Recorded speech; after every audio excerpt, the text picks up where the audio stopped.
বন্ধুগণ, ত্রিপুরা রাজ্যের সকল জনগণের স্বাস্থ্যের কথা মাথায় রেখে ত্রিপুরা রাজ্যে 4.15 লক্ষ পরিবারের জন্য চিফ মিনিস্টার জন আরোগ্য যোজনা চালু করলেন মুখ্যমন্ত্রী মানিক সাহা। সম্পূর্ণ তথ্য পাবেন এই ভিডিওটি অবশ্যই শেষ পর্যন্ত নজর রাখুন। ত্রিপুরা রাজ্যের সকল অংশের মানুষের স্বাস্থ্য সুরক্ষার নিশ্চয়তা প্রদানের লক্ষ্যে এক যুগান্তকারী পদক্ষেপ নিলেন ত্রিপুরা রাজ্যের মুখ্যমন্ত্রী শ্রী মানিক সাহা। তার হাত ধরে চালু হলো চিফ মিনিস্টার জন আরোগ্য যোজনা বা সিএমজয়।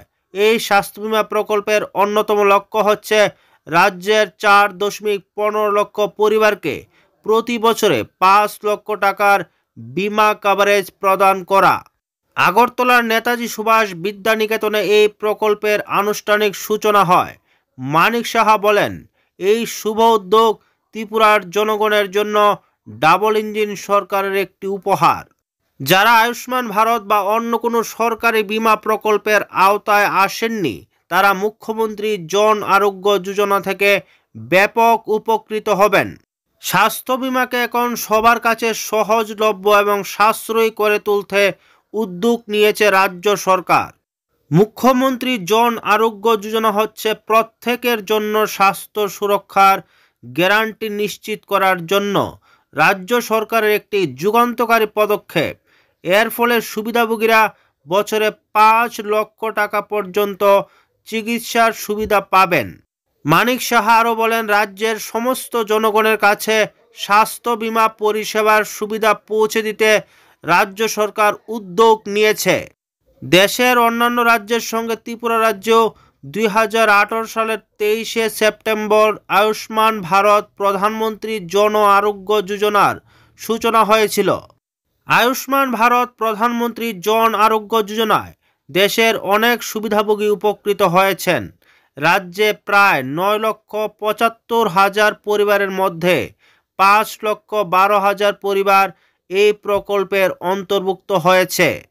তিনি আরও জানান, এই প্রকল্পের সুবিধাভোগীরা রাজ্যের এবং বহিরাজ্যের সমস্ত তালিকাভুক্ত সরকারি ও বেসরকারি হাসপাতালের অন্তর্বিভাগের চিকিৎসা পরিষেবা গ্রহণ করতে পারবেন।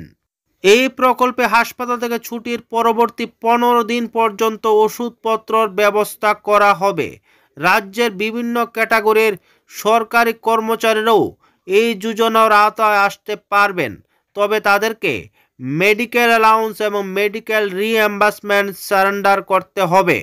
অনুষ্ঠানে মুখ্যমন্ত্রী প্রফেসর ডক্টর মানিক সাহা বলেন, রাজ্যের স্বাস্থ্য ব্যবস্থার উন্নতিকল্পে সরকারের নিরন্তর প্রয়াস জারি রয়েছে।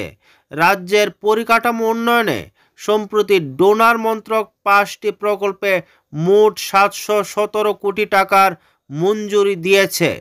এর মধ্যে স্বাস্থ্য পরিকাঠামো উন্নয়নে 3টি প্রকল্প রয়েছে। আগরতলা সরকারি মেডিকেল কলেজ এবং জিবিপি হাসপাতাল শয্যা সংখ্যা 727 থেকে প্রায় দ্বিগুণ বাড়িয়ে 1413 করা হয়েছে। জিবিপি হাসপাতালের নবনির্মিত সুপার স্পেশালিটি ব্লকের উদ্বোধন করা হয়েছে। কার্ডিওলজি, সিটিবিএস, নেট্রোলজি, নিউরোলজি, প্লাস্টিক সার্জারি এবং নিউরো সার্জারির মতো সুপার স্পেশালিটি পরিষেবা চালু করা হয়েছে। একই সাথে নতুন সংস্কারকৃত শিশু ওয়ার্ড, ওপিআইসিইউআর, জেরিয়াট্রিক ওয়ার্ড, সম্প্রসারিত ডায়ালিসিস ইউনিট এবং মহিলা মেডিসিন ওয়ার্ড 2 এর উদ্বোধন করা হয়েছে। মুখ্যমন্ত্রী বলেন, রাজ্যেই যাতে কিডনি ট্রান্সফার প্ল্যান্ট ও থেরাপি চিকিৎসা পরিষেবা শুরু করা যায়, তার জন্য চিকিৎসক ও নার্সিং কর্মীদের প্রশিক্ষণের ব্যবস্থা করা হয়েছে। অনুষ্ঠানে মুখ্যমন্ত্রী আরও বলেন, উন্নয়নের সাথে জড়িয়ে আছে প্রধানমন্ত্রী নরেন্দ্র মোদীর নাম। প্রধানমন্ত্রী অ্যাক্ট ইস্ট পলিসির মাধ্যমে উত্তর পূর্বাঞ্চলের রাজ্যগুলির উন্নয়নের বিশেষ করে ত্রিপুরাকে হিরে মডেল উপহার দিয়েছেন। ইতিমধ্যেই এনইসি বৈঠকে রাজ্যের আয়ুর্বেদিক ও হোমিওপ্যাথি কলেজ স্থাপনের প্রস্তাব রাখা হয়েছে। তাছাড়া কেন্দ্রীয় স্বাস্থ্যমন্ত্রীর কাছে রাজ্যে প্রায় এইমসেরই মতো একটি হাসপাতাল গড়ার প্রস্তাব রাখা হয়েছে বলে মুখ্যমন্ত্রী শ্রী মানিক সাহা জানান। তাছাড়াও অনুষ্ঠানে মুখ্যমন্ত্রীরা রাজ্যের স্বাস্থ্য পরিষেবা ও পরিকাঠামো উন্নয়নের অনেক চিত্র তুলে ধরেন। ভিডিওটি ভালো লাগলে লাইক এবং চ্যানেলে নতুন হলে সাবস্ক্রাইব করতে ভুলবেন না। ধন্যবাদ।